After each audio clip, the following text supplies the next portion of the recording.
Excellent morning to you. Welcome to a brand new week on your favorite morning show. Yeah, now this morning show, of course, is Wake Up Nigeria. Now, you already know that no other show dishes it out like we do here on the show. You did. How did your weekend go, Yami? It was fine. Spent most of yesterday in church. Saturday was a restful day, so it was a nice balance. Nice balance. Not It was bad. good. Yeah. Not bad. How was yours? Mine was busy. So you know, I mentioned I was gonna go for an event on Oh Saturday. yeah. So we should Yeah, also so she got the certificate. yeah, we'll talk about that. We'll talk about that much later. very shortly. Anyway, it's a brand new week. Thank you for joining us. We pray for you today that you're gonna have a good, productive, and very fruitful week. All right, my name is Yomi Ope. And I am Mary Bashwa Alimi. We're streaming live at tvccommunications.tv and on Facebook at TVC Connect. And of course, you know, you can send in your comments on social media with the hashtag WakeUpNigeria on TVC. All right, check it out. You can also download our mobile app from any Android and iOS store. Watch us on mobile, of course, using any device from anywhere in the world. That's right. And from that, we move straight to the highlight. First off, Abraham Olayiwola. He is a soul singer, and he will be giving us the first musical performance we had this morning. Then we'll bring you tech updates right after that. Also to come is a bit of travel down history lane in This Week in History. We're also going to be bringing you another musical performance, this time from Cherry Ozualo, who is a rapper, dancer, and social media sensation. Now for Monday Motivation, Fola Daniel Adelesi will be giving tips on how to handle rejection when it comes your way. How to handle rejection. How to handle rejection. Now, on car maintenance, today, Aisha Fela will be discussing what to do when your car is overheating. And this is a common occurrence in a city like in a busy city like Lagos. Yeah. So we're going to be teaching you what you should do if, for any reason, your car begins to overheat. Yeah, without panicking though. Yeah. And lastly, we have SME. And for SME, we have Adetola Nola joining us later on the show as well. He is a leading real estate entrepreneur, championing the emergence of a new cadre of real estate communities in Nigeria. Real estate. Everyone wants to invest in it, but you need to have a substantial amount of money to be able to do so. Very true. So, you know, we've been talking about, I like that, you know, the last thing we talked about is entrepreneurship, because I wanted to refer to something that happened over the weekend. Okay. But first of all, it's just two of us on the show today. Apparently. This has never even happened with me and Titi, so it's a good one. So you're welcome to the show this morning. Good to see you. I see that. I'm just, welcoming. Anyway, but it's nice. So you guys, Mike, Titi, and MM, well done. I can't believe you did that. Yeah, I'm just saying. But anyway, so it's good to have have you on the show. Yeah, there's going to be a lot of running around. Yeah. It'll be nice. It'll be nice though. Yeah. So over the weekend, I found out about this, of course, like everybody else did, about this entrepreneur that has been celebrated in many areas and all of that, and then it turns out that the guy is 419. Yeah, right? It was all over the news. Over the social weekend, media, yes. on the news as well. The FBI got the guy.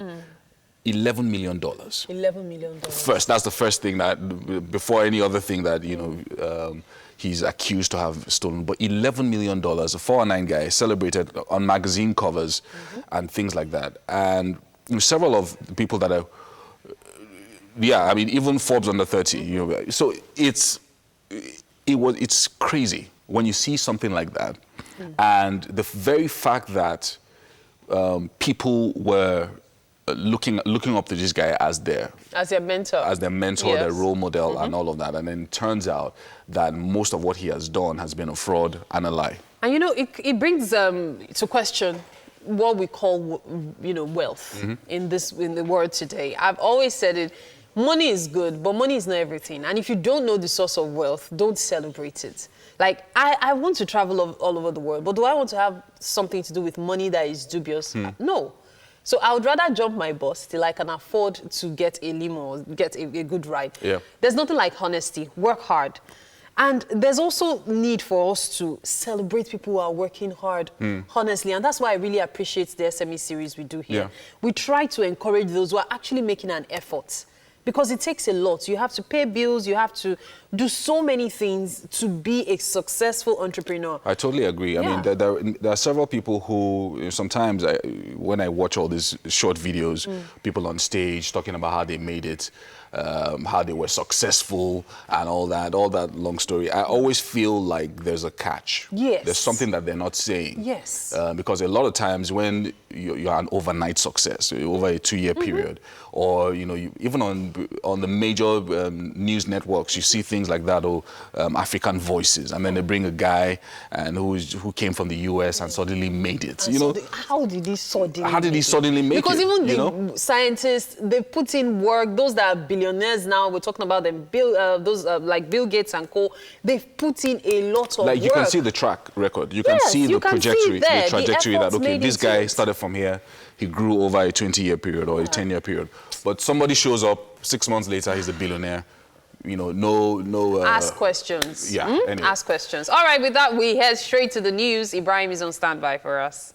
Right. Good morning, Mary and Yomi. Yomi, I don't know whether you understand this. 3 of you guys on the show, not you and Mary.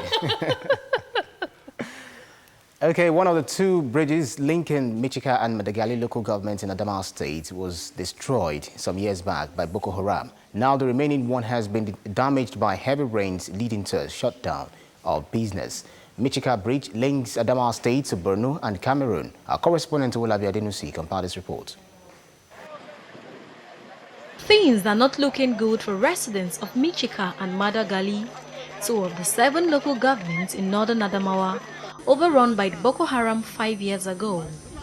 They are once again left in distress as the only bridge connecting them to the state capital and neighboring Borno states, as well as the Republic of Cameroon, lies in ruins. And while the rains may have contributed to its present state, it is not solely to blame. It's more worrisome again because the construction has been lingering in the hands of people who don't have track record of construction, and inexperienced and unknown contractors are given job, despite the good intention of Mr. President to see that he provide palliatives for the people of the Northeast sub-region. Residents of Michika and Madagali are concerned that whatever affects the bridge affects them directly. Truly, is affecting our people so very much, and we want people at least let the government do something to help us from this situation. A representative of the contracting firm handling one of the bridges says they have mobilized resources to sites. You know, this place has been having a problem of insurgency, and we have mobilized to the site since. But the problem is that we are having serious problem. Even in Bridge 3, our people have been attacked and destroyed all our equipment. At another ongoing bridge reconstruction site after attacks by Boko Haram, the contractor is absent, but residents assured the governor that work was proceeding on schedule. We are not satisfied because they break the bridge since. They said that they will do the bridge and they did not do it up to now. Michika and Madagali are communities that have been badly hit by terrorist activities. Speedy repairs on the bridge would serve 2 purposes: help in easy transportation of farm produce and provide villagers the means to escape if there is ever another terror attack. Northeast Multi-Sectoral Crisis Recovery Project has started the distribution of agricultural inputs and non-food items to more than 20,000 households in 7 local government areas of Adamo State. The humanitarian assistance is to ease the hardship caused by more than a decade of terror-related crisis. Thousands of beneficiaries, dislocated by the horrors of terror, are lining up for critical aid in Adamawa State, northeast of Nigeria, thanks to a partnership between the government and its partners.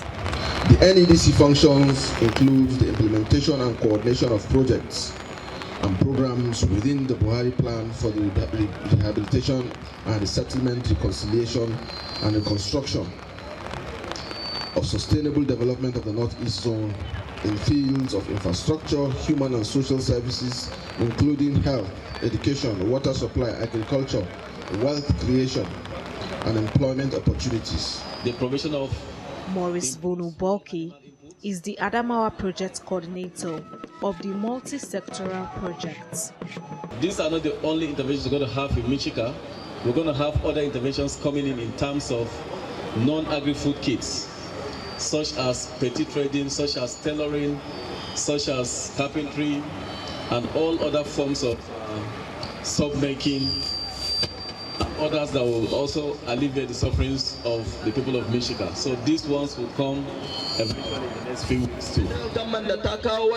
The Deputy Transition Caretaker Chairman of Michika Local Government, the base of the operation, conveys the gratitude of the locals. I would like to appreciate the presence of the Executive Director, the Director, the Chairman, and all members that from Abuja Northeast Development Commission. I will also want to appreciate the wonderful team that has made up this. Residents excited about the gesture say both the relief items and new security measures will open a new chapter in their lives. There's no kidnapping or armed banditry, and we can all understand that for the last 5 years, in fact, this is the first time, this is the time that I even come along with my family to celebrate the Salah in my hometown of Jimeta. So it's a very, very, very good kudos to the current administration that happened to tackle the issue of insecurity in the Northeast, the issue of Boko Haram, the armed banditry, the kidnapping, and so on and so forth. There has been violence in these local government areas in the last decade, and for the first time, the people enjoy the last Eid holidays without violence. They are hopeful this is a sign of peaceful days ahead.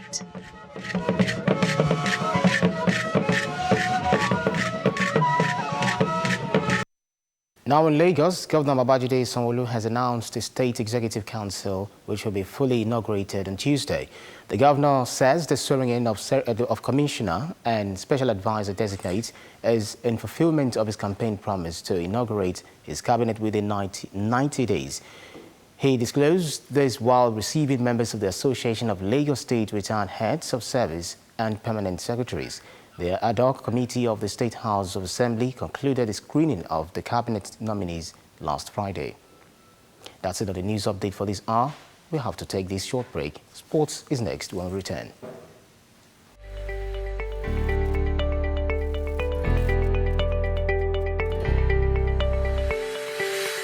We're looking at the various stories in the papers this morning, lots of big stories.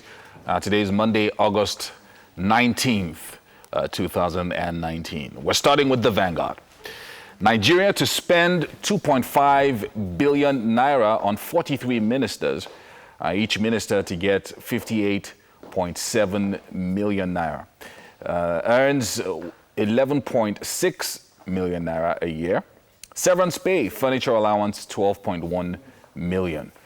It looks like a good job to get to be a minister.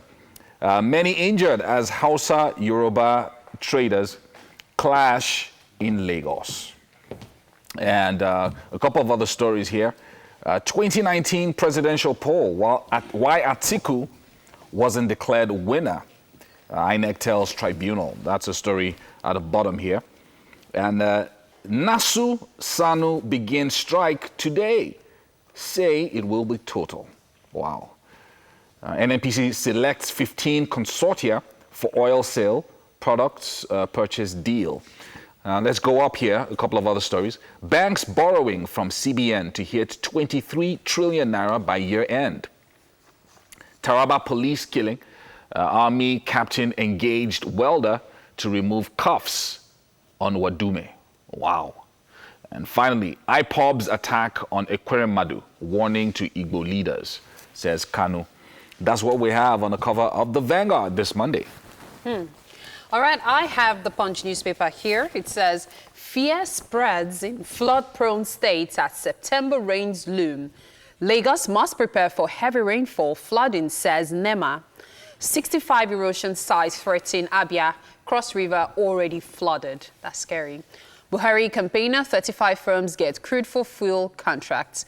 Buhari's aid queries Fowler and port tax collection. Ekpere Madu, Senate says attack shameful, others slam IPOB. And this is one I find very interesting. It says federal government protests BB Nigeria live sex, plans alternative show. And that's for real, actually. They're actually planning an alternative show. Non-oil imports surpass exports by 463%. Fantastic news. EFCC charges woman with collecting 22.9 billion naira from Dasuki. Down here, we see scenes of a clash between Hausa and Yoruba porters at the Ileko market along the Lagos-Abeokuta Expressway, Lagos. That was yesterday. And the story says tension as Yoruba-Hausa clash in Lagos market.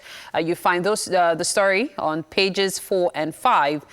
Here we see Folarin asks El Rufai others to stop 2023 debate.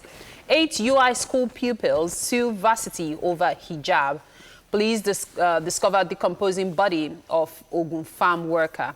And down here, we see Obasanjo expresses concern on division among Yoruba monarchs. This one caught my eye. 8 arrested during initiation into 1 million boys. Apparently, that's a gang. And finally, Lagos cabinet nominees meet assembly. Sanwo-Olu inaugurates council Tuesday. All of these stories and more, of course, you find in the Punch newspaper today. Yeah, let's check out the Daily Sun. IPOB under fire over Ekpere Madu. Federal government, Lawan Kalu Ohaneze group flay attack on ex-deputy Senate president. Attacking Igbo leaders won't give us Biafra, say Masob. And why we did it, Nnamdi Kanu's group says. And lockjam on Lagos-Abeokuta Expressway as Yoruba Hausa traders clash. And down here we have some other stories. MNPC names 15 consortia for DSDP contract. And Anambra 2021 Guber, PDP rules out zoning. That's what we have on the cover of the Daily Sun. And with that, it's a wrap. I don't think we have enough time to take the Guardian newspaper. Oh, we don't? Okay. Yeah, we have to take a break. We'll return shortly with traffic situation in Lagos. Stay with us.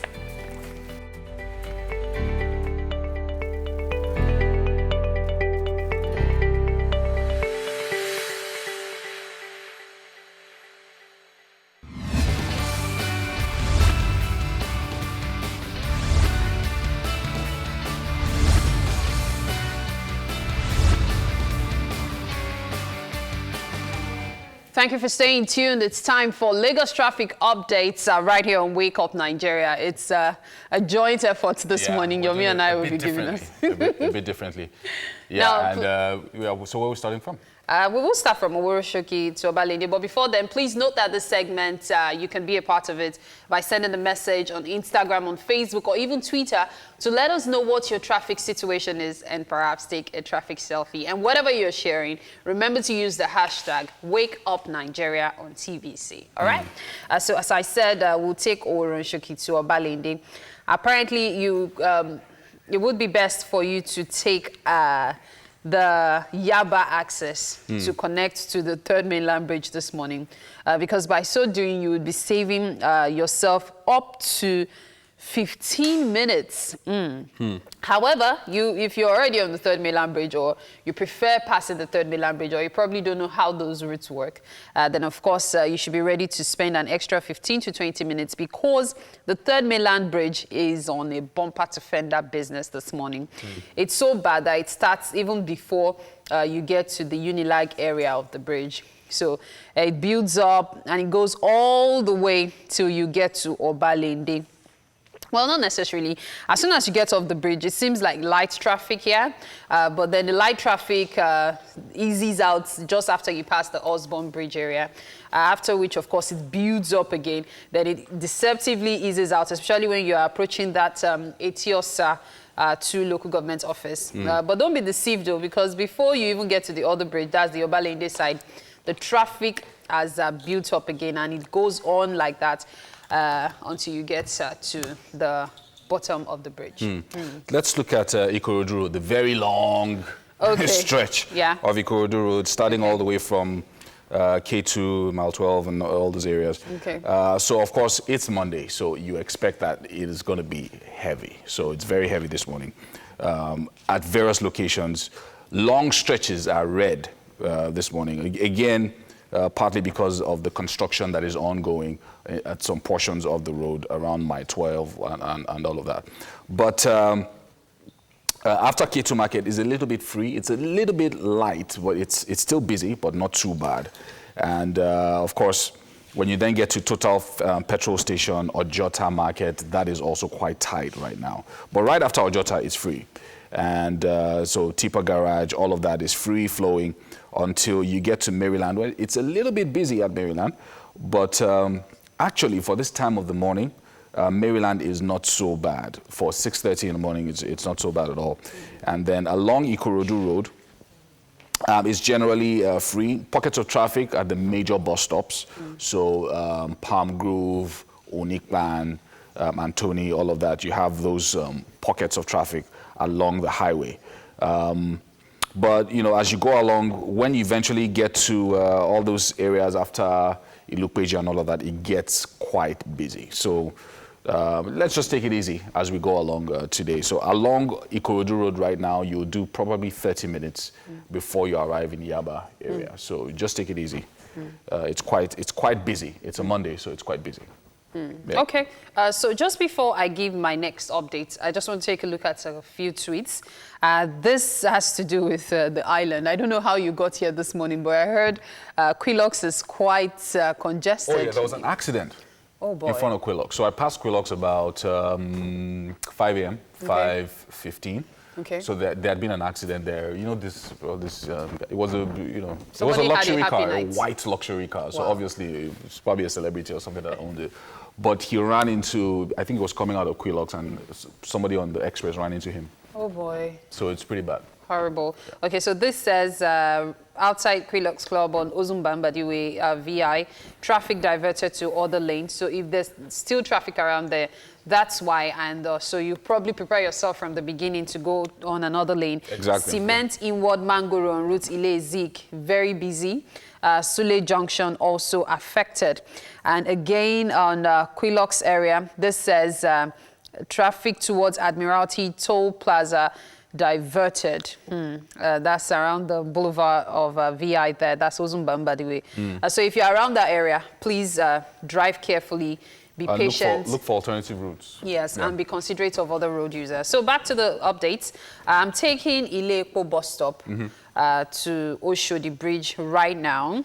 And from what I can see, it will take you less than an hour. If you set out now, it will take you less than an hour to get to Oshodi this morning. So coming from Ile-Epo, where sadly there was an incident yesterday. Yeah, it was almost on all newspaper headlines. So back to that, Ile-Epo all the way through Pleasure is very free this morning, like no traffic.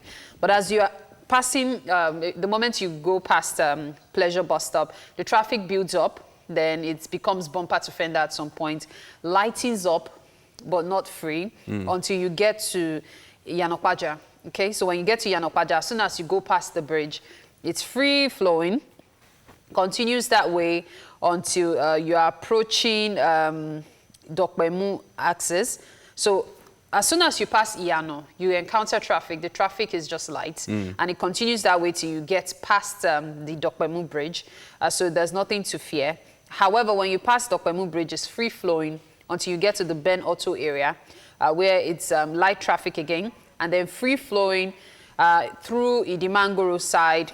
However, as soon as you pass the Idimangoro side, the traffic begins to build up, and it goes all the way till you get to Ikeja Bridge. Like, I haven't experienced that in a long time. Like, all the way from Mangoro. It's quite a busy Monday.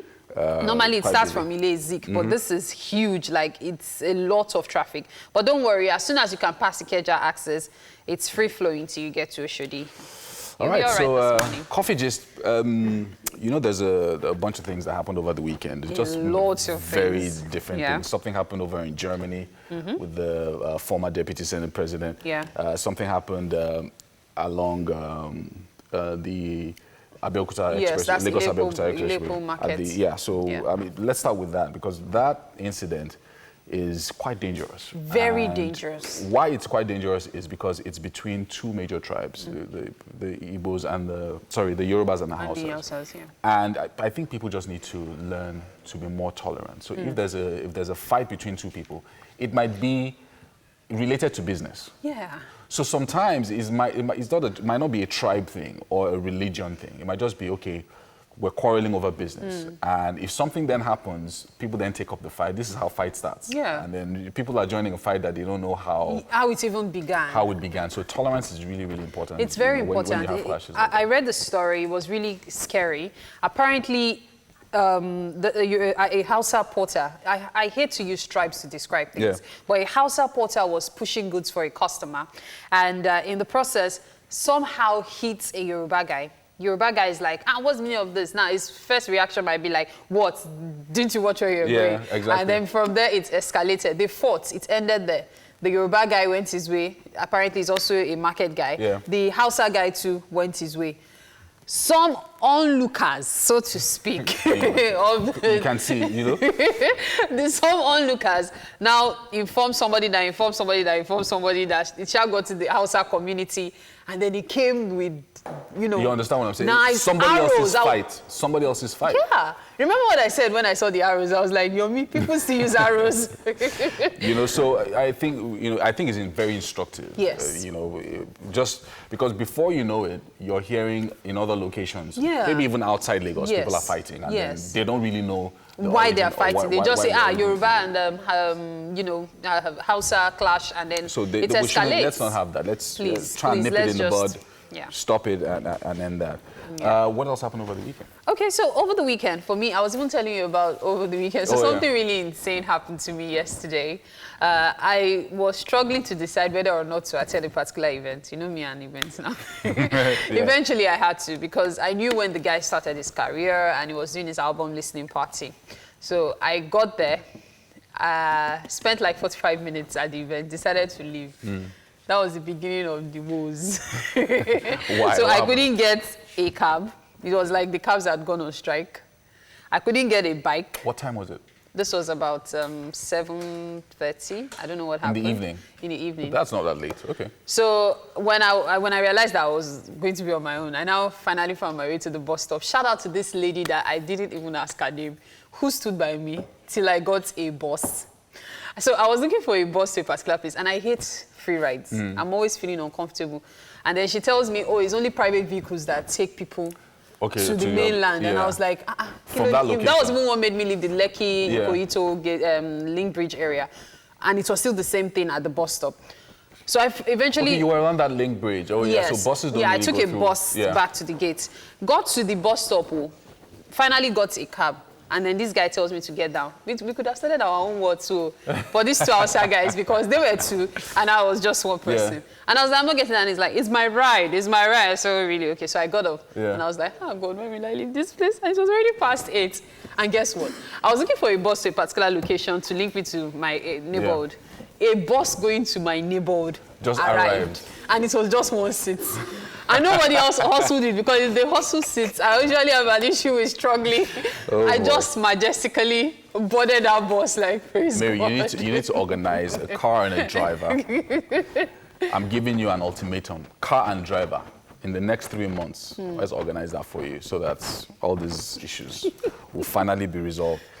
Anyway, so you remember that the previous week I told you that we had I had 4 kids over. Yes, that you took 7 of them. Took 7 of them to the movies. To the movies, including himself, his wife, and his nanny, making 10 people. Anyway, apparently those kids had so much fun that they decided they wanted it again yesterday. That they decided to come back to the house. I just saw that coming. To the house. So they came back to the house on Saturday. Okay. On Saturday morning. So I said that today. We'll do ministration. House fun. Well, let's make sandwiches. Like, so we had to look for, you know, a way to engage the kids. And he was tired, like, really, really tired. So we got them to make sandwiches. We bought this burger bun. So, I mean, they made a mess, but at least it was inside the house. Yeah. So Yomi is emphasizing the inside the house because of the cost. You have to look for ways. He got the previous week. Yeah. Anyway, so we're going to be having a performance when we come back very shortly. Stay with us. Stay with us.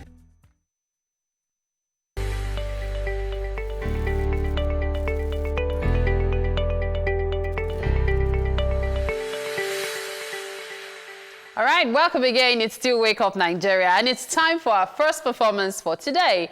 This time by Tusho Abraham. Yes, that's what he calls himself. Now, Tusho Abraham is a singer, songwriter, and performer whose purpose is to drive meaningful messages through music. Now, he just dropped a new single titled My Wife, the love a man has for a woman. Yeah. Now, you said the love a man has for a woman. A woman, yes. So the man can have love for another woman that is a woman. No, just for his own wife. Exactly. So that's it. Your name, I found it really striking. Tusho Abraham. How did you come about that? Tusho means to show forth his praise. Okay. And then Abraham is my name, so I just added up Tusho Abraham. Okay, so Tusho Abraham. Yes. Interesting. Okay. Thank you. You've been doing music for about 5 years now. Yes, How's it been so far? Oh, bless God. It's been so fun, and then glory be to Jah. So what has been your most challenging period? Because I know for you to have been in the industry for so long, you've seen a lot of things. So what would you describe as being your most challenging so far? I would say that it's not easy, but with God, everything is possible. Yeah, but I'm sure you've experienced certain things, maybe due to shows or payments and stuff. What are those challenges you've experienced? The one I experienced last was maybe with my instrumentalists. Okay. You know, they also have performances that same day. Okay. So eventually, and then the distance from Ibadan and Lagos. So that day was like also crazy. So they have to just leave me. So the keyboards just left, and everything was down. So I just went to just do a miming instead of doing the live performances. Oh wow! So it was like so, and despite the fact that we've done a lot of rehearsal, and it was a Make Music Lagos Day, and that Make Music Lagos that was happening all in Lagos State. So that day we do rehearsal back to back. So the guy said, okay, he has to be in Ibadan. So we just decided to cut off the live performances and go for miming. Okay, I guess he's going to be doing a performance for us this morning, and we can't wait to hear your song. Thank you so much. Great. So, my wife, that's what he's singing. Not like I have a wife.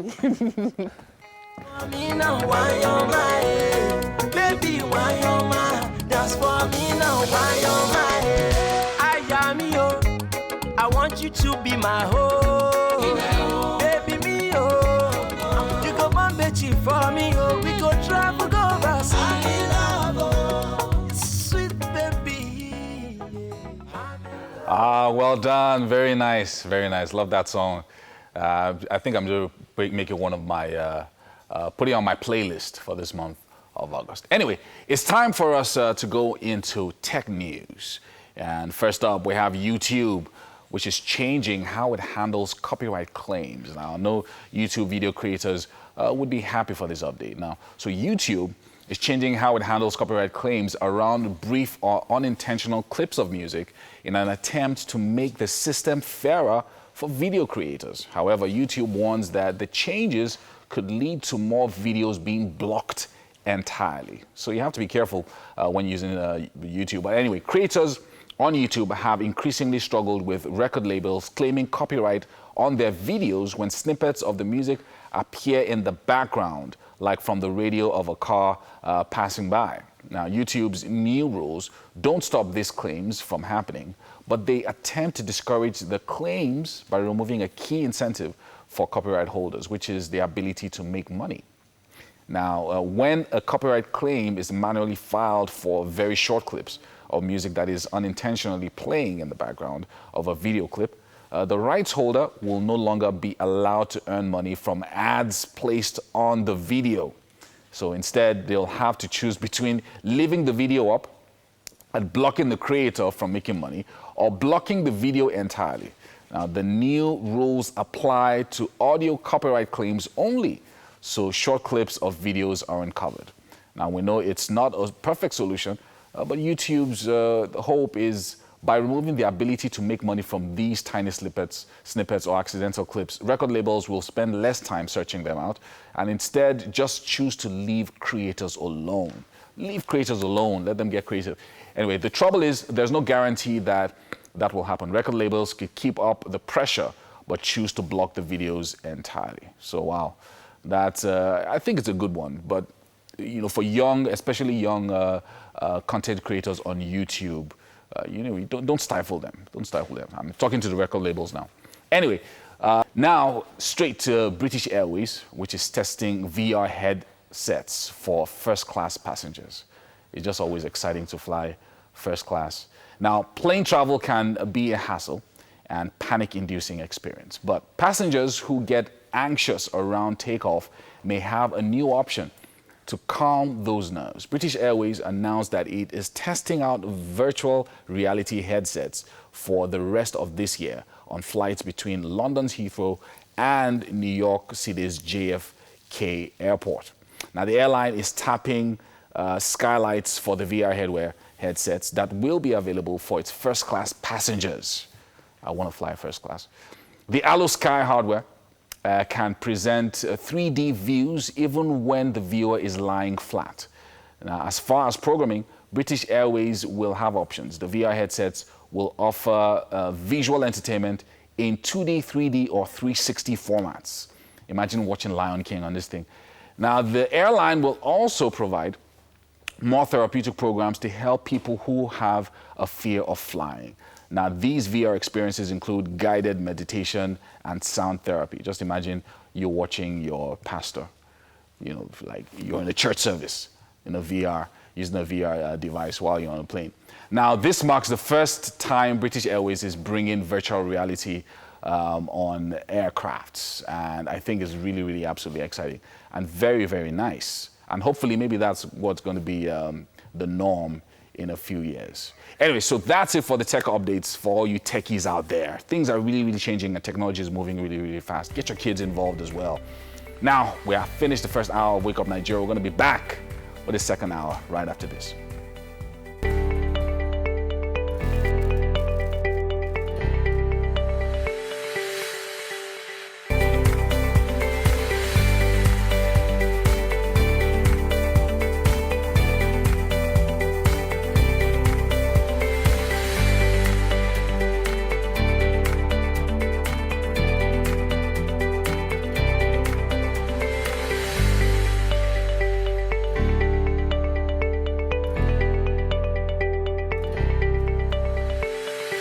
Welcome to Wake Up Nigeria with Mary and Yomi. Just, you know, putting it out there. And if you're just joining us, it's a great morning to you today. However, if you've been with us since 6 a.m., I just want you to know that you are the reason we wake up so early. So early every morning. 3:30 for some people. Now, the moment you are ready to start your day, you will find us right here with you, lining up lots of great content that you can use. So stick around with us. My name is Yomi Hoope. And I am Mary Bashwa Alimi. We're streaming live at tvcentertainment.tv and on Facebook at TVC Connect. Send in your comments across our social media platforms with the hashtag WakeUpNigeria on TVC. Yes, indeed. Now, we also have our app available for download. Now, we're already getting lots of responses for the download, so please keep those responses coming. And that app allows you to watch us from anywhere in the world. You can download it on the Google Play Store and also on the Apple iStore as well. Yes, and of course, you know, what is a breakfast show without breakfast? There will be breakfast as usual. Yeah, from Yeri Kitchen, we have Chef Toure joining us. There she is. Hi, Chef Toure. Very nice smile this morning. Oh, wow. I can't wait for breakfast. Something nice is going to be happening in the kitchen. Anyway, let's let you know what's going to be happening for the rest of the show. Histories are important for us, and they help us make sense of how we're living our lives today. So expect a few things to take you down memory lane this week in history. Yeah. And then Right after that is a performance from rapper and dancer Cherry Ozalo.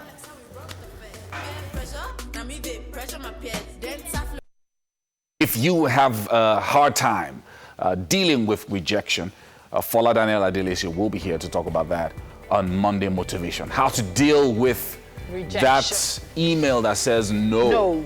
No. The big no. Yeah. Not always an email though. It come as a text. Phone call. No, phone call. And then, sometimes as a car owner, you have to deal with overheating in your car. Ayo Shofela will be giving tips on what to do when that happens again. Because it will happen again. Yeah, and then finally for this morning, for SME, we have Adetola Nola, who will be here much later on the show. He is a leading real estate entrepreneur, championing the emergence of a new cadre of real estate community in Nigeria. Very nice. Entrepreneurs. This real estate business just reminded me of something. I actually dabbled into real estate years ago. At what point? Okay, years ago, yeah. I think I was about 17 then. And someone said, hey, you are at home. Your school is on long break. What do you want to do with yourself? And the person offered me a job to sell. To sell houses. Uncle, you know yourself, you never paid me for my services. Okay, so now she's on TV, so yes. You know that. Pay me before I call you out. Yeah, that can happen. You anyway, could make headlines. We do have to.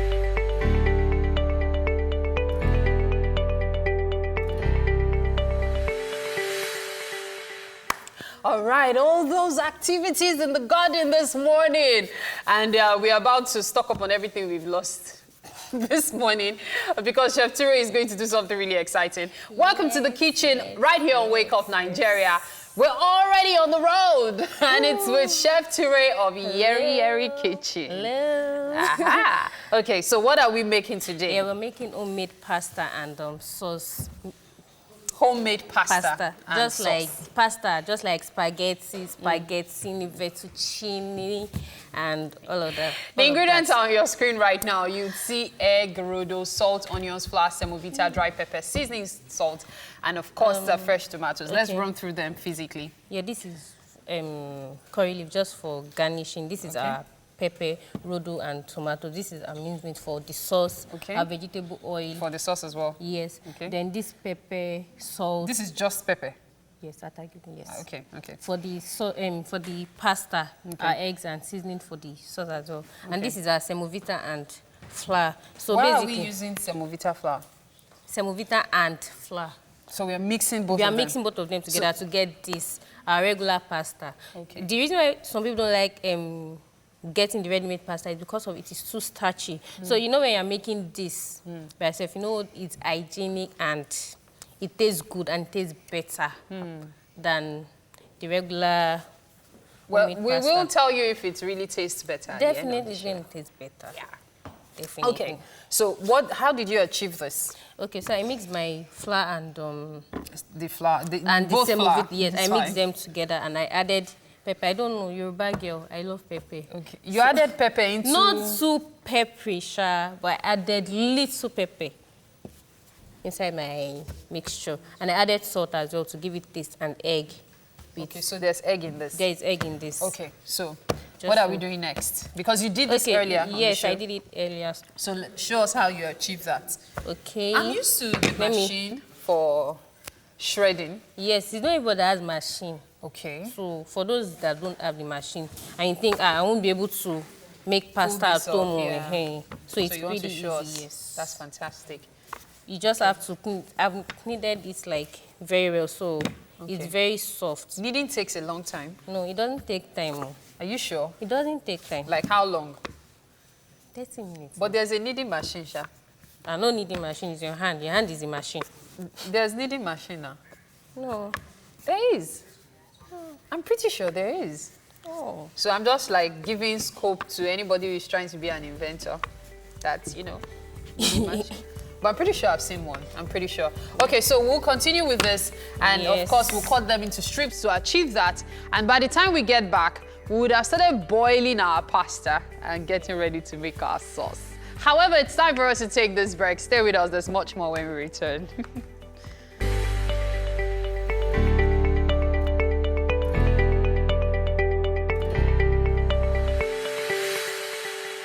Well, it's time for our This Week in History segment. Now, it's always an educative segment for me. I always want to know what happened 100, 200, or 300 years ago. And we're going to be starting with Orville Wright, who was born on the 19th of August in 1871. And history was made as Orville Wright, American aviator, was born. Now, he is one of 5 children of Susan Catherine Coroner and Milton Wright. He was born, and when he was a little boy, Wright, their father, traveled often for his church work. And in 1878, he brought home a toy helicopter for his boys. 1948, he's also known for developing technology for the U.S. Army. And today, the Wright brothers are considered fathers of modern aviation. Really, really nice. You know something that strikes me about your story? Note the use of successful. Several people had tried before the Wright brothers. Several people, and they were unsuccessful. Some were close, gave up. Some really achieved stuff, but it didn't go up or it didn't stay up. But they broke it, like. And I like how the part of the story said that, you know, the father just brought them a toy. A toy. And just from there, that passion was I kindled. can see the wheels already working in your head. You will buy all the toys in this world. All right, moving on. It's Coco Chanel we're talking about now. Looks like she shares a birthday with Orville Wright. August 19th, 1883, Gabrielle Coco Chanel was born in Saumur, France. Gabrielle Bonheur Coco Chanel was a French fashion designer, businesswoman, and Nazi collaborator. The founder and namesake of the Chanel brand, she was credited in the post-World War I era with liberating women from the constraints of the corseted silhouette and popularizing a sporty, casual chic as the feminine standard of style. Chanel extended her influence beyond couture clothing, realizing a design aesthetic in jewelry, handbags, and fragrance. Signature scent, Chanel, has become an iconic product. She is the only fashion designer listed on Time magazine's list of the 100 most successful, most influential people of the 20th century. Coco Chanel died at the age of 88. And today, the Chanel brand is controlled by 2 brothers, Elaine and Gerald Withermer, who have a combined net worth of $30.8 billion. That's a big one. So this just reminded me of something. And my little girl goes, "Oh, I love Chanel." And then she mentions one other brand, and I'm like, "What do you know about them?" And because she is the fashion type, I'm like, So your little girl is a fashionista already. What's going on? Like, That's how good. do you know the name of this thing? Chanel. All right. Anyway, This Week in History on the 19th of August. That's also today, about 11 years ago. People were born. 11 years ago. Lady Gaga released her debut album titled The Fame. Now, that album won a Grammy Award album of the year and Best Electronic Dance Album of 2009. Now, The Fame was released under the umbrella of Interscope Records, an electro pop, synth pop, and dance pop album that displays influences from 1980s music. If you've ever listened to Lady Gaga before, you know, she's absolutely crazy. But she's really, really phenomenal and talented as well. Now, this album peaked at number 2 on the Billboard 200 and also topped the dance electronic albums chart for 108 non-consecutive weeks. Wow. It also became the 5th best-selling album of 2009 and has sold over 4.9 million copies in the United States as of January 2019. That's 4 times platinum. Anyway, Gaga's real name, actually, is Stephanie Joanne Angelina. So I don't know where she got Gaga from. Maybe from the Germanota? Okay, yeah, so Germanota is her surname. And she's famous for her flamboyant costumes, provocative lyrics, strong vocal skills. She's powerful, powerful singer. And, of course, she's worth over, get this, $300 million, this young lady. Individual. Yeah. Blows your mind. Wow. Okay, so moving on. Bill Clinton. Loads of folks born today. Bill Clinton was born on August 19th, 1946. The U.S. 42nd president was born in Hope, Arkansas, William Jefferson Clinton. That's his full name. He's an American politician who served as the 42nd president of the United States from 1993 to 2001. Now, prior to the presidency, he was the governor of Arkansas from 1979 to 1981, and again from 1983 to 1992, as well as the Attorney General of Arkansas from 1977 to 1979. Clinton attended Georgetown University, University College, Oxford, and Yale Law School. He met Hillary Rodham at Yale and married her in 1975. Clinton presided over the longest period of peacetime economic expansion in American history. He signed into law the North American Free Trade Agreement, but failed to pass his plan for national health care reform in 1994. Well, loads of interesting things that Clinton was able to pull off himself. I can do a Bill Clinton accent. Oh, okay. Yeah, well, I try sometimes. Okay. I do not know that woman, no, Monica Lewinsky.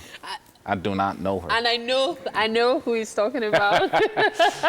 Okay, we have another performance, the second for today, and this time is by Cherry Ozualo. Hi, Cherry.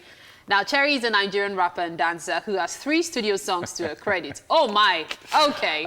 She's amazing. She's amazing. That's not a poster, by the way. That is actually live in the studio. Yeah, she's also a social media sensation. Yes. And she was featured in many Nollywood that's obviously an act. series as let me try to pull that off. As you want to do it? Yeah, Mary, please. Eh? No, it's okay. Just, okay, Cherry, just take it away. Yomi said I shouldn't do my own here.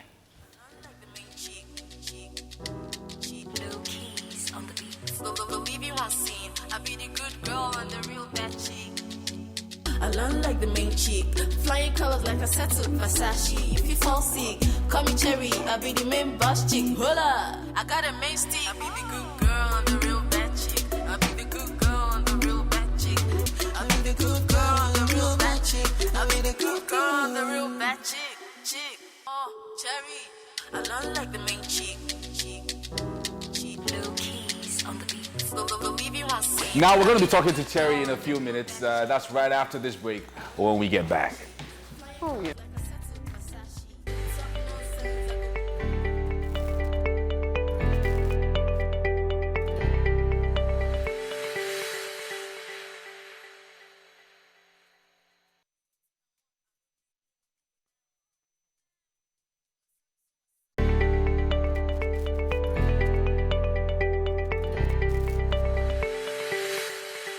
Welcome back.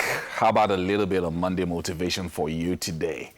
Now, a lot of times rejections happen, and they're a natural occurrence in life, and they occur on the way to success, and they can be quite hard to accept, especially when you're just starting out and you're getting all these no's from left, right, and center, and it can be really, really hard to deal with. Now, how to handle rejection will be the focus of our Monday motivation with Fola Daniel Adelisi this morning, who was a trainer and professional speaker.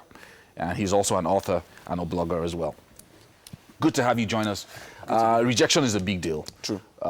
For many people. And I know that, sometimes when you say rejection, you're thinking about someone who's an adult and, is already going through a job. But even sometimes getting into a secondary school can be very, very difficult. And when it doesn't happen, even for kids, very true. Maybe at 11 or 12, when you're trying to enter secondary school, it could be tough. And then you write JAMB, you don't get into the university, maybe you're rejected. And then you come out of the university, you're trying to get a job. So it happens in many different, so it looks like rejection happens at different stages of life. Yes, it even happens earlier than getting into secondary school or even at secondary school level.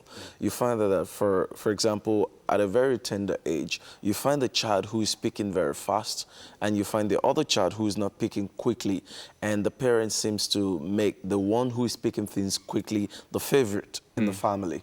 So rejection has already started.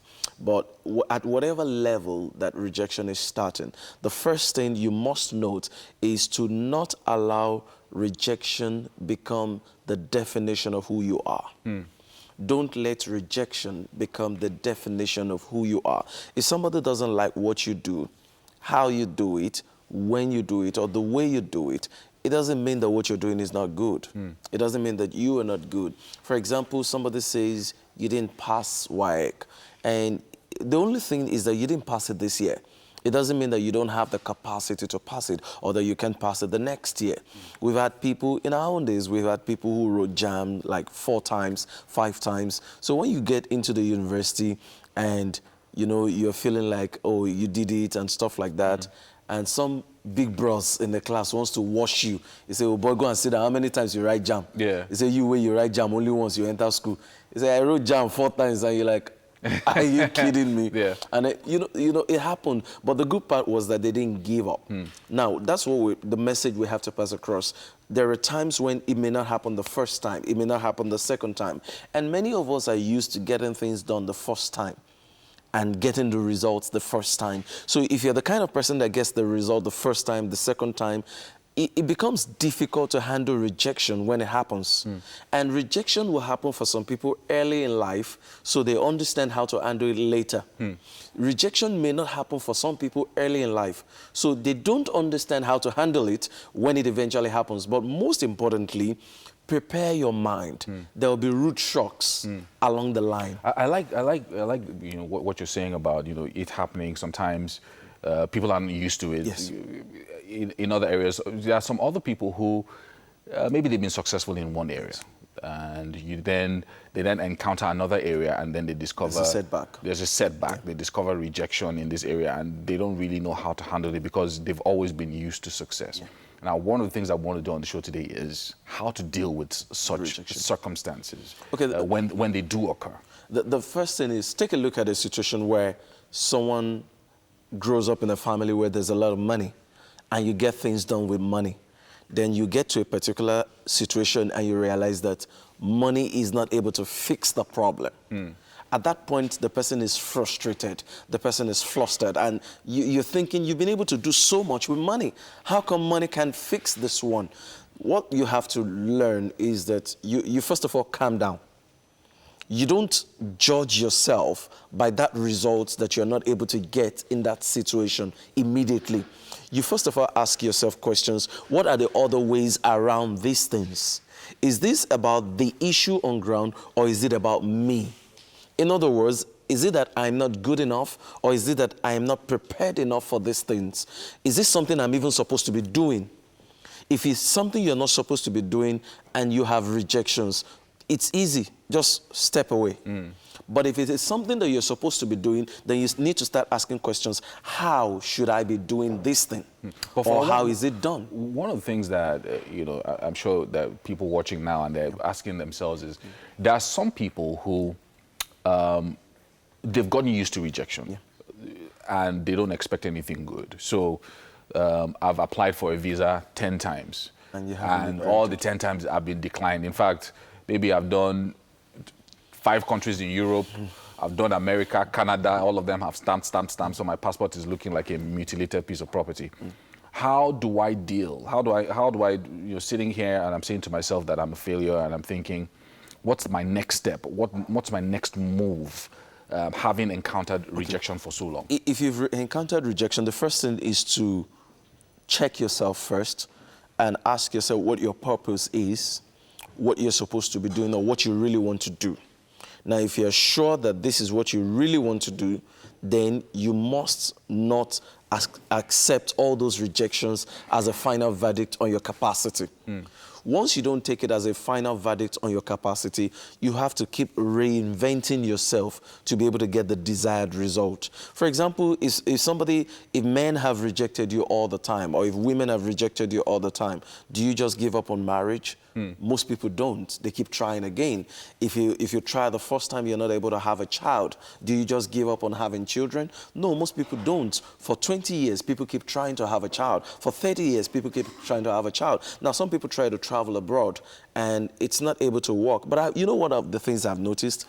When people give up trying to go abroad and stuff like that, face what they have the capacity to do here, then the doors start opening for them.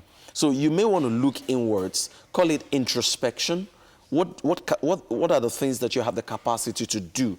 When you start doing those things right, the same people who are rejecting you start asking you to come around. So in some cases, rejection might mean that you're focusing on the wrong thing. Exactly. So you have your eyes and your focus and your desires on the wrong thing. On the wrong so thing. When you now focus on what you really have the capacity for and what you should be doing, and you do it excellently well, emphasis on doing it excellently well, then the same people that you have been begging, the same people whose attention you were seeking, they are the ones who will come back to you. Does this also apply to job seekers? So maybe I've graduated for the past 3 years or 4 years. I mean, we're rounding off now very quickly. Absolutely, it applies to job seekers. Maybe every Monday I'm sitting in front of the computer, applying here and there. I've applied to all the 25 banks. I've applied to all the other companies. I was listening to Mrs. Ibukwan Woshika several years back, and she was talking about a young lady who came to volunteer in their office. And this lady said, look, I don't want any money and all, I'll just volunteer. Now, at the end of the day, they felt bad that this person was going to volunteer. I mean, how can this person volunteer and would not give her something at the end of the month? So they started giving her something. Eventually, she got a job. So she didn't go there to say, I want a job. If she had gone there to say, I want a job, she probably wouldn't have gotten it. As a job seeker, it might be that you have something else that you're good at, and it might be a business that you should start. But even if you don't have a business to start, if it's a job that you must get, why don't you revamp your CV?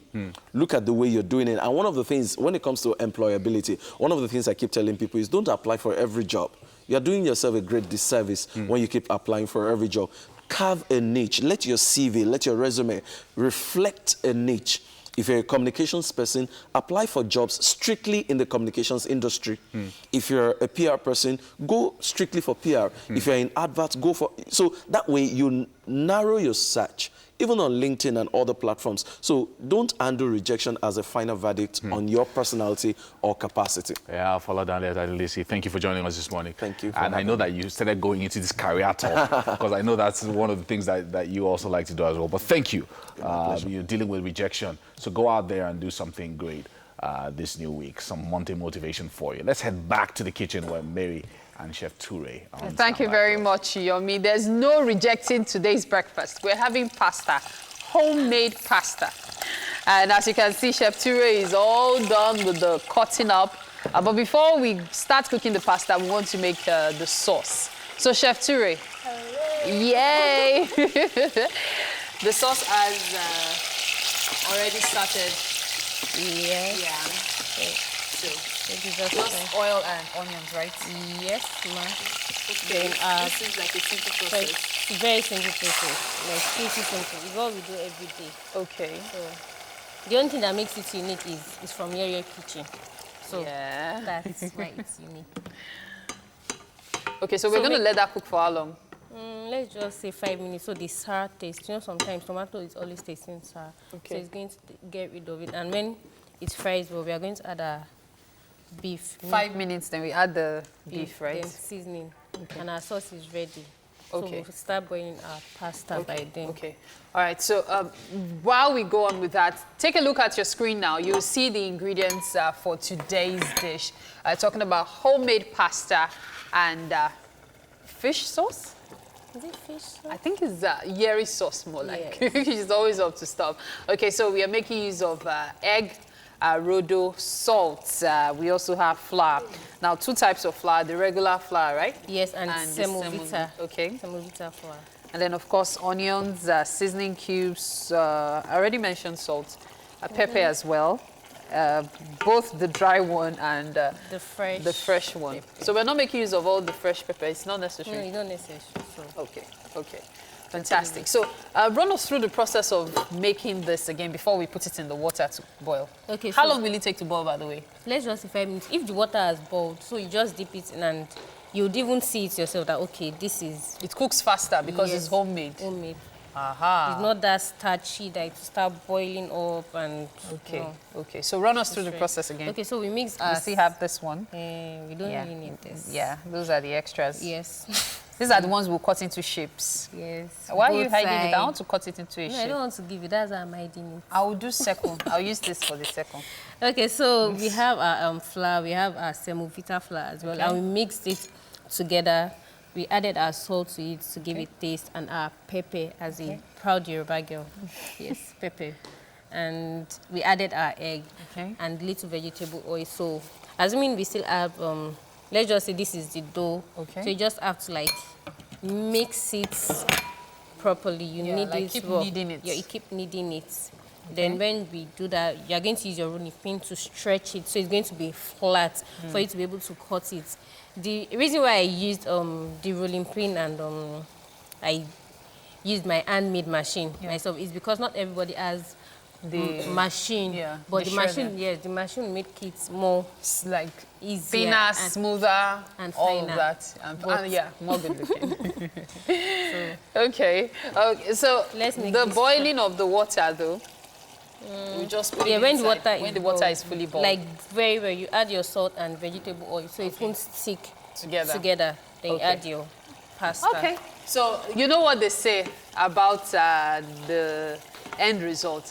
We can't wait to taste it at the end of the next hour. Anyway, we just ended the second hour. Let's take this break, and then, of course, we'll return with the last 45 minutes of the show. Stay with us. It's still Wake Up Nigeria.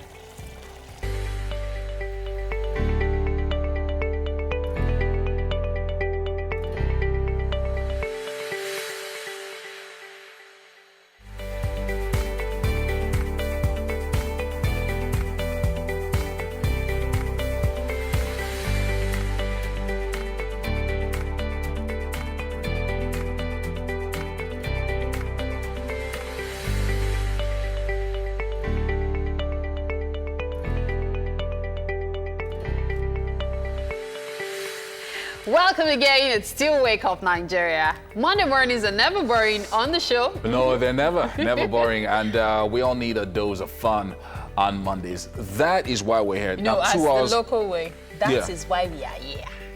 Oh my God. Anyway, 2 hours have gone already. 2 hours have passed already, and we've had an absolutely exciting show. We've had two performances, some Monday motivation, and some history as well. Cooking, yeah.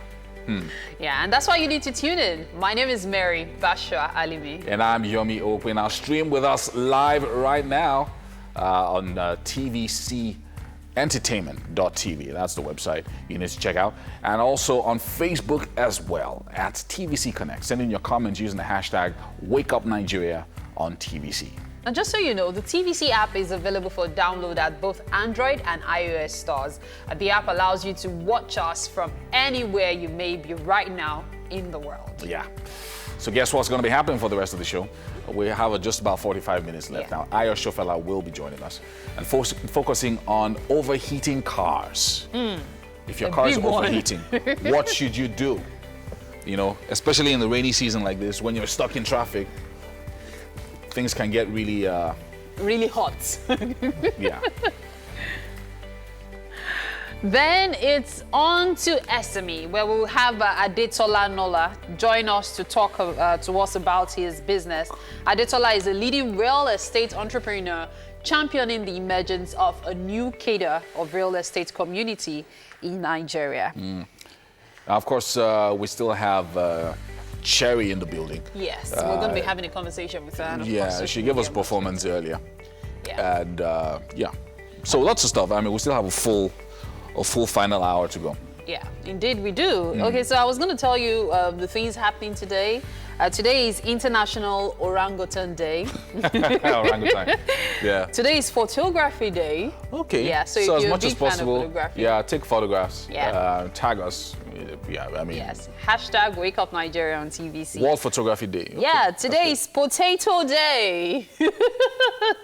Are we having potatoes in the kitchen? No, we're not. Okay. We're having pasta. Homemade pasta. What else? What else? You were saying International Bow Day, like hair bow. Okay, hair bow. Oh, right, yeah, okay. International Bow Day. Okay. Today is Aviation Day. Aviation Day. Yeah. We talked about that in history. We talked about that in, today in history. Okay. Yeah. Today is Inventors Month. Inventor. Yes. So, like, more or less like we're talking about aviation, yes, but the month for inventions. Interesting things happen. That's a good thing. I mean, looking for inventions. And over the weekend, I saw a video of some young guys in Kaduna. Very strange. They did some inventions, well, not really an invention, but they're into animation and things like that. And they did like a short film, which they put online that went viral. What about the girl who made a generator powered by water? Yeah. Fantastic I heard about that as well. So yeah, so Inventors Month. Let's see what happens And if you have an invention, you want us to showcase it on the show, tag us. Let's have a look. Yes, we'd really love that. I'm looking forward to next week, Monday. I wonder if we'll have dogs in the studio, because it's dog day. Dog day on Monday? Next okay. Monday. All right, looking forward to it. Okay.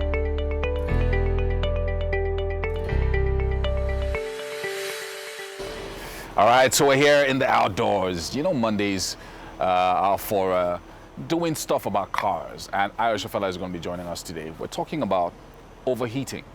Now, during the rainy season, that can be a really big problem for you if your car is overheating. And so very, very important. When you drive in traffic and lots of different things happen.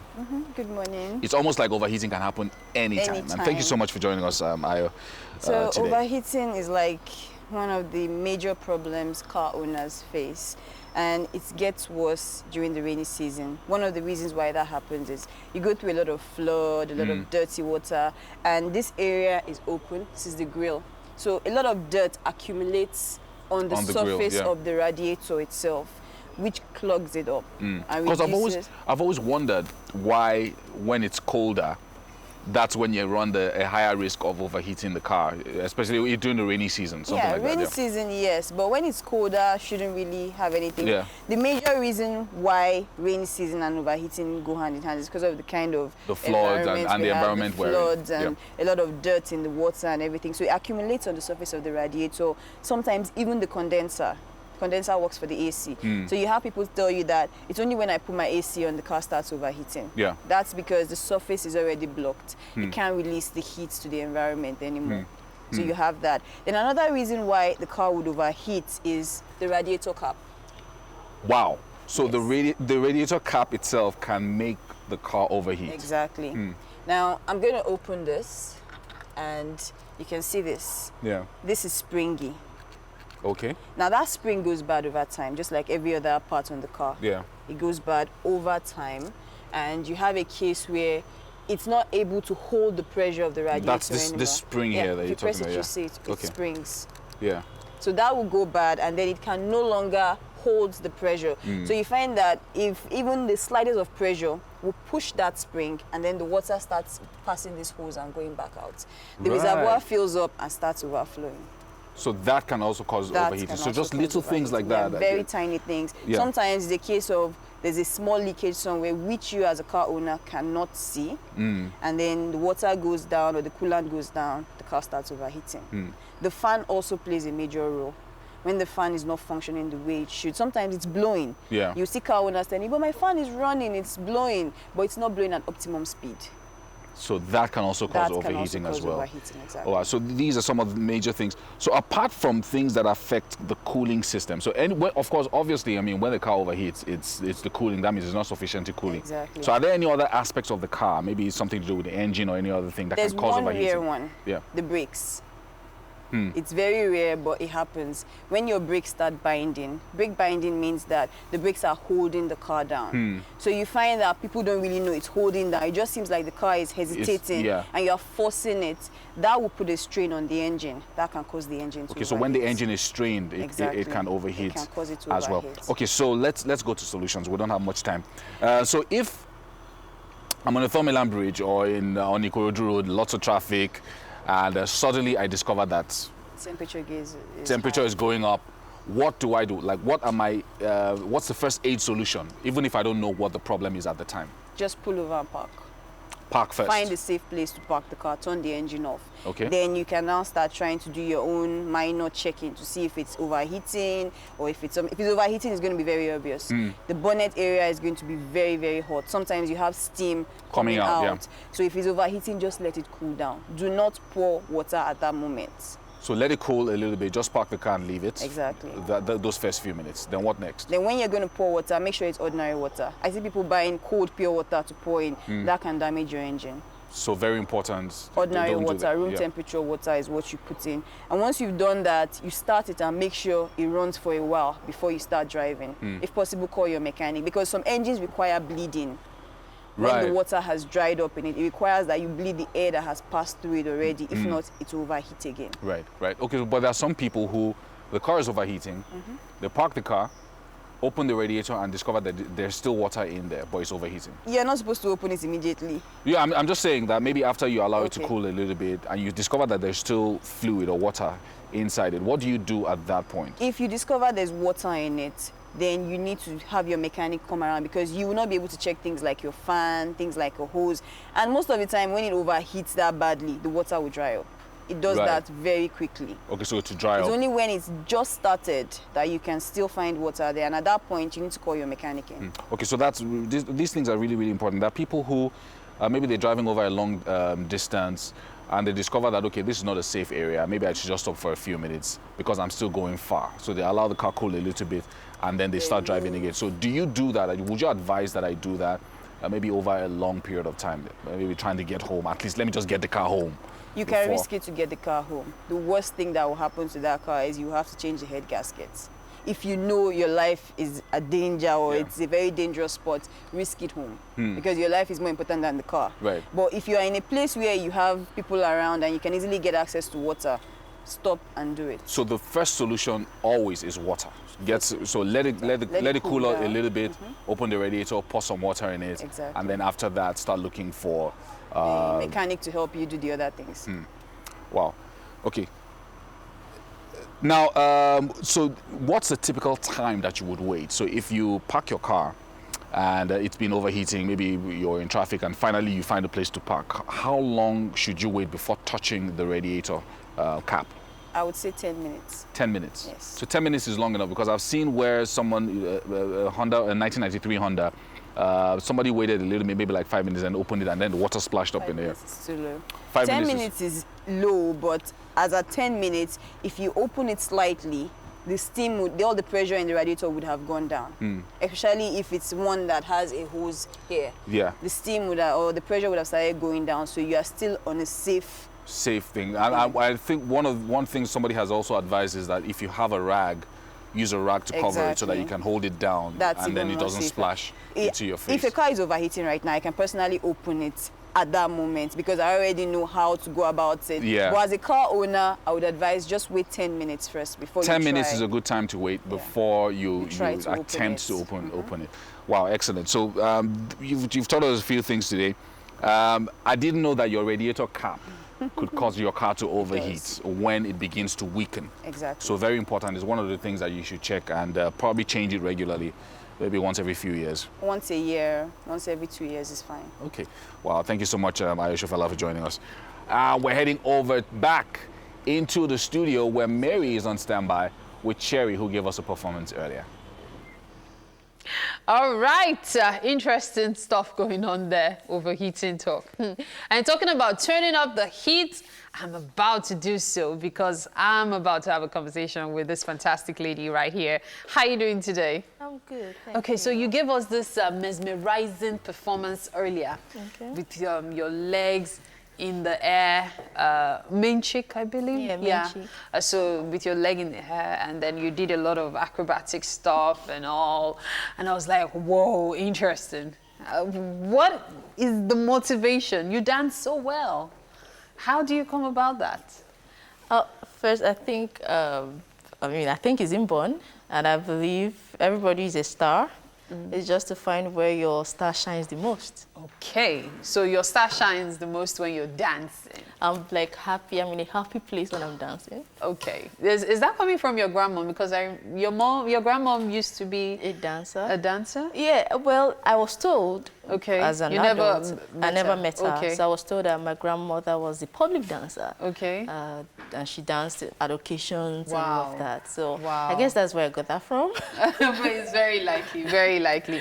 So let's talk about your song, Main Chick. Okay. What's the story behind it? What is it about? Okay. Is it the old side chick, main chick thing we have going on? No, that's not where I'm what's it coming about? from. It's about me. I wrote it from my personality. Okay. Then again, I wrote it for ladies who are main chick. A main chick is not someone who struggles. A main chick is someone who has a thing together. Okay. Yeah, and she is what she wants to be. Okay. She works for her stuff, and then she, in the song, part of the song say, I have brain and I have physical. That means, yeah, I'm smart, but I have a good body too. I work out, I do my yoga, and I have a good body, so I'm the main chick. And you know, talking about main chick, she's also a dentist. How do you manage dentistry? And you're a practicing dentist, right? Yeah, I'm doing my youth service now. Okay, so how do you manage, oh, you were even in school all the while. How do you manage school then, now NYC, and of course, doing your music? Because you've been doing music for 3 years now. Yeah. Okay, so how do you manage it? Like people often say, if you really love something, you create time for it. As a medical student, I was hosting a show in school. Okay. And to raise money for the show, because my parents were not that rich, to raise money for the show, I was cooking noodles after school. So after school, I cooked noodles, make money, and then I hosted my show like 3 times before I left school. So it was just pure passion and the deliberate attempt to succeed, basically. So I took a quick look at your Instagram before we sat here, and I saw some very interesting videos. Your dance routines are very unique. Do you just look at someone, maybe some established dancer, and say, okay, I'm going to copy this, or it's just something that you come up with to move along with a particular vibe? Okay, sometimes I don't think about it. It just happens. Okay. Yeah? So you put the camera and you say, let it happen. And most of the times, actually, that's what happens. But some of the times, it happens like, let it happen, first cut, second cut, third cut. I'm like, okay, these are the best ones. These are ones that will catch people, as in keep people on the video for some time, so I merge it. But most of the times, it just let it happen. It's only recently that I got myself a dance tutor. Okay. To like, so as to hone your skills. Yeah, exactly. Okay. So, yeah. Okay, so now for someone who's been doing music for 3 years now, I'm sure you've had your challenges and all. Which would you say is the biggest, the one that has hit you so hard and you can't believe you've been able to conquer it? I'll say the backlash. I'm still in the. I've grown beyond it anyway. Okay. But the backlash, people telling you that first you're ugly. People tell me I'm ugly. People tell me that what I'm singing is trash. I think you're beautiful. I know I'm beautiful. Thank you very much. Very, thank you. Okay, so you know, people come in. You think you've done so well. You like stay up at night, do some stuff. Somebody just comes and washes it down with just one sentence or something, and then. Sometimes it makes me cry in the beginning. It made me cry in the beginning, and then I had to call my brother. My brother was like, this is what you want to do? Why are you doing this? Blah, blah, blah, blah, blah. And I'm like, okay. So your brother gave you that motivation? He did, actually. Oh, wow. Honestly, he did. He did. And I've grown beyond it. Like, it doesn't get to me anymore. Basically. I'm glad about that. I'm really glad. Thank you so much for being on the show today. We've had a fantastic time. Okay, we have to take this break. Of course, you know the show continues. Stay with us. It's Wake Up Nigeria.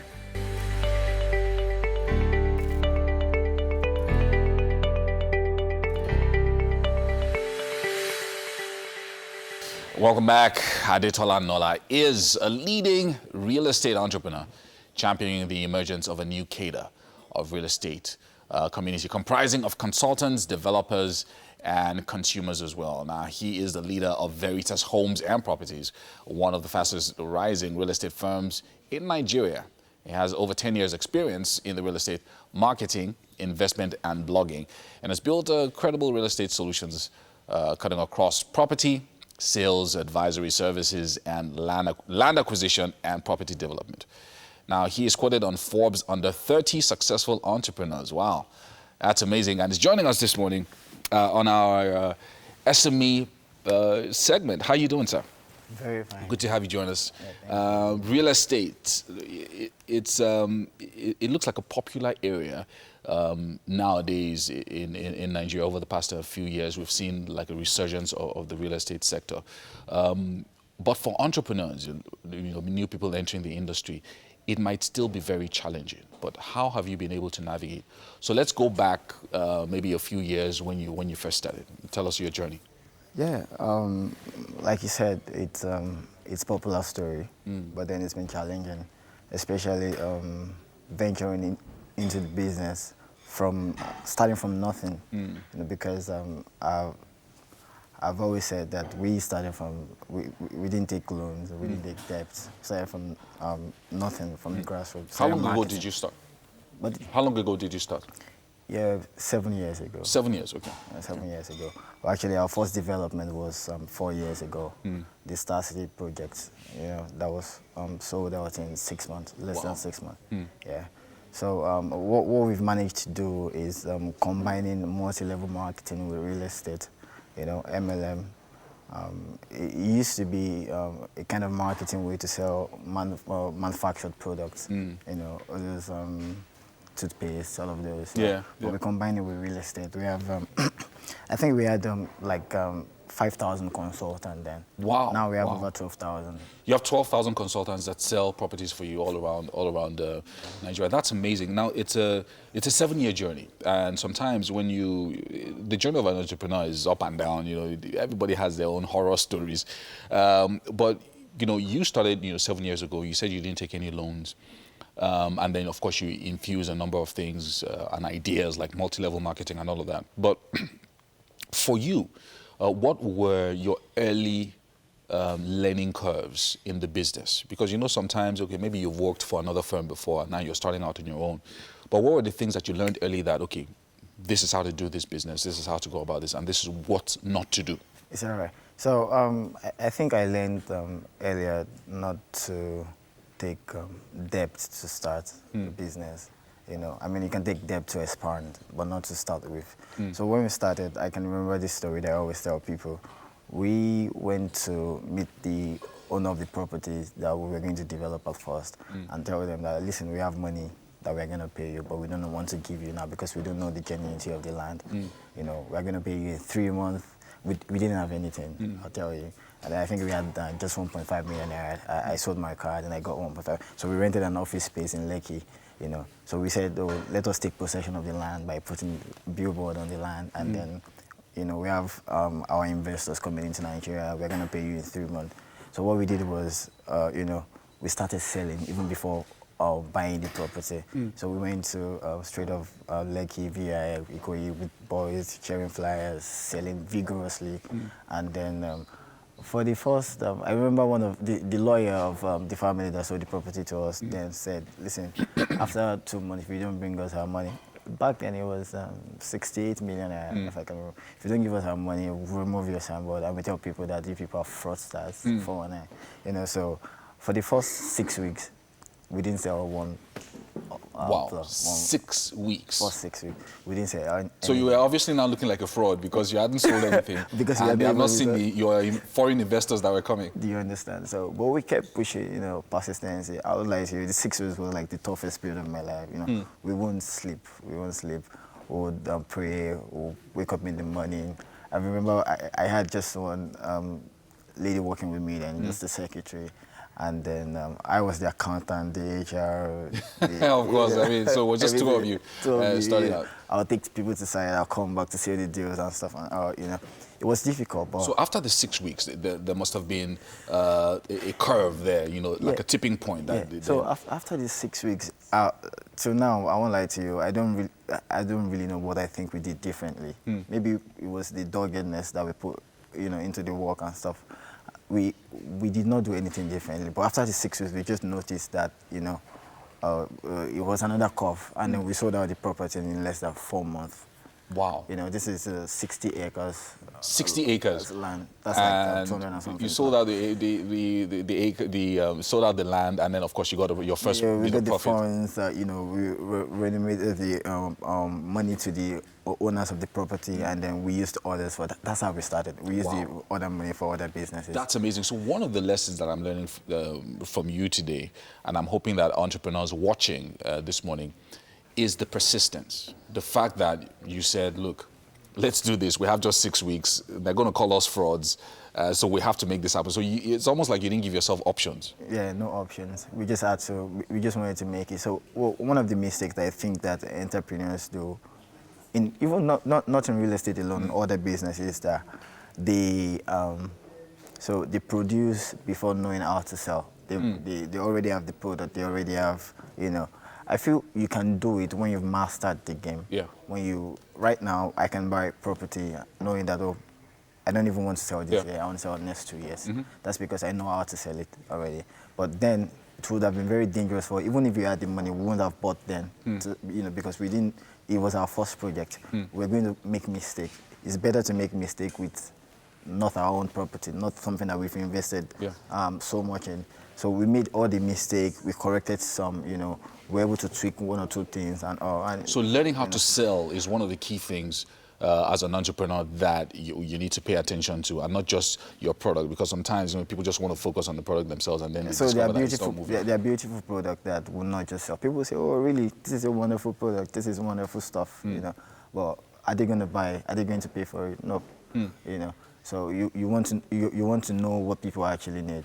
Sometimes, the products are not really so wonderful, but then people need it. The same way brown and black shoes will always sell than green shoes. And then people say, this shoe is green, but it's nice. But I'm an office man, I can't wear green shoes to the office. Wow. So now persistence is one of the key things that I've learned from you today. And, one of the first things you said is that you can borrow money to expand, but don't borrow money to start. Because, when you borrow money to start, it's almost like you're not the owner of the business. You're putting yourself under so much pressure, and then you're not likely to deliver. Wow, amazing. So it's been 7 years, and of course, it's been expansion. Now you have 12,000 consultants working for you guys. Yeah, we have 12,000 consultants. That is absolutely amazing. Thank you. And wish you success in all your other endeavors and all the other things that you're going to be involved in. Anyway, so that's about all that we can take on our SME segment for this morning. But Adesola is going to be joining us in the kitchen for all your hard work. At least let's give you a little bit of some breakfast this morning to energize you for the rest of the day. Please join us. Thank you. Okay. Hey, guys. Hi. Hi, Yomi, Cherry. you're How's it looking going? like you're the guest. Please let our guest. I'm Take trying to center direct stage. him over here. Please have a seat over here. All right, welcome to the kitchen. So this is Adetola, an entrepreneur, and that's Cherry. Yeah. And that's Chef Toure? Yes, Chef Toure, today's chef, and she's made this fantastic meal. Tell us about this. Okay, we made homemade pasta, just like spaghettini. So we made this from the scratch. Oh, so you made the pasta itself? Yes, we made it in the studio. We made it homemade from the scratch. Please help me with that. So how did you make this? I'm curious. Okay, we used our regular flour and semovita flour. Okay. Mixed it together, added egg, vegetable oil, and pepper. I'm sorry, you're a bad girl. Please go ahead and try it. That's amazing. I'm sure you'd love it. So you made it, and so it was fresh when you. Yes. So it didn't dry before you then cooked it. No, it was fresh. We cooked it fresh. Yes. So we just put it in the water. When it was boiled, we took it out, sieved it. That's amazing. I've never heard of that before. Please go ahead and try. Please Are have a you taste. frightened? Okay, I just thought I was fasting today. Entrepreneurs, they fast a lot. Yes, because they need prayers to pay salaries. Getting ready for his next level. 60 acres of land, you did it. Anyway, yeah, so you're going to tell us what you think. It tastes nice. I mean, surprisingly. See? Yeah, because it's homemade. You were wondering how's this thing going to taste. And then I've always followed semovita. Chewing it now is different. Yeah. Wow. I should probably have more. Don't Please worry. go ahead. You finished that first. Yeah, well done, Chef Toure. Thank you. Thank you to all our guests for joining us on the show today. Did. And yeah, go ahead. Yeah, go ahead. No, you And go a big ahead. thank you to our friends over at Homely NG for the kitchen accessories. Thank on you Wake Up so Nigeria. much. Yeah, and to all our guests, of course, thank you so much for being on the show today. Yeah, Cherry and Adetola, well done. Have a has great been week. part of the show. And a great week to everyone. Yes, out we'll there be going here out there bright and today. early all through the week. For those who wonder how we manage to wake up so early, don't worry, we'll be all right. Have a fantastic day. All right. Bye.